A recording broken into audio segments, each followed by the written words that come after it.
ভারতীয় জনতা পার্টি ৬ আগরতলা মণ্ডলের সহায়তায় এবং ৬ আগরতলা বিজেপি ক্লাব সেলের উদ্যোগে রবিবার মেগা রক্তদান শিবির অনুষ্ঠিত হয়। এদিন জেবির ব্লাড ব্যাংকে রক্তদান শিবিরে উপস্থিত ছিলেন বিজেপি রাজ্য কমিটির সহসভাপতি ডক্টর অশোক সিনহা, বিজেপি ৬ আগরতলা মণ্ডল সভাপতি হীরালাল দেবনাথ সহ অন্যান্যরা। প্রদেশ সহসভাপতি ডক্টর অশোক সিনহা বলেন, বিজেপির মূল বিষয় হল সেবাই সংগঠন। মানুষের জন্য যত পরিষেবা দেওয়া যাবে ততই সংগঠন মজবুত হবে। নির্বাচন শেষ হওয়ার পর মানুষের স্বার্থে রক্তদানে এগিয়ে এসেছে কর্মকর্তারা।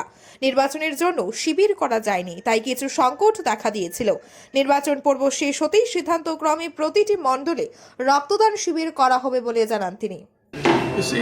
বিজেপির মূল ব্যাপারটাই হচ্ছে সেবাই সংগঠন।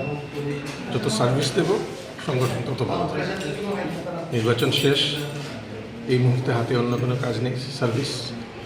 আর এর চাইতে বড় সার্ভিস কী হতে পারে? তাছাড়া ইলেকশনের জন্য ব্লাড ডোনেশন হয়নি কিছুদিন, এর জন্য শর্টেজ ছিল ব্লাডের। তো আমরা মনে করলাম এটাই বেস্ট সার্ভিস মানুষকে দেবো। দেখা যাচ্ছে বিভিন্ন ব্লাড ব্যাংকে রক্তের ঘাটতি রয়েছে, মানে মান কোথায়? এখন ত্রিপুরা রাজ্যের মানুষ সচেতন, ব্লাড ডোনেশন করে, এটাতে নতুন কিছু না। কিন্তু নির্বাচনের জন্য কিছুদিন একটু প্রবলেম ছিল, ছেলেরা অন্যদিকে ব্যস্ত ছিল, এই জন্য একটু প্রবলেম হয়েছে। বাট এখন আবার আগের মতো রুটিন চলবে, ব্লাড ডোনেশন হবে, সবখানেই হবে। এখানে স্টার্ট করেছি, প্রত্যেকটা মণ্ডলে আমাদের ব্লাড ডোনেশন হবে, সমস্ত ত্রিপুরাতে হবে।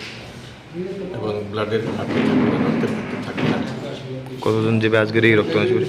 কতজন ডোনেট করবে ব্লাড? এখনও তো আসছে, দেখি কতজন হয় টোটাল, তো বলা মুশকিল প্রথম থেকে। মানে হবে, আরও বেশি হতে পারে। সো এখন থেকে কাউন্ট দেওয়া ঠিক না, আসবে নাকি আসবে। 50-এর অধিক এদিন রক্তদান করেন। রক্তের সংকট মেটাতে ধারাবাহিকভাবে মানুষকে এগিয়ে আসতে হবে, তাই মত পর্যবেক্ষক মহলের।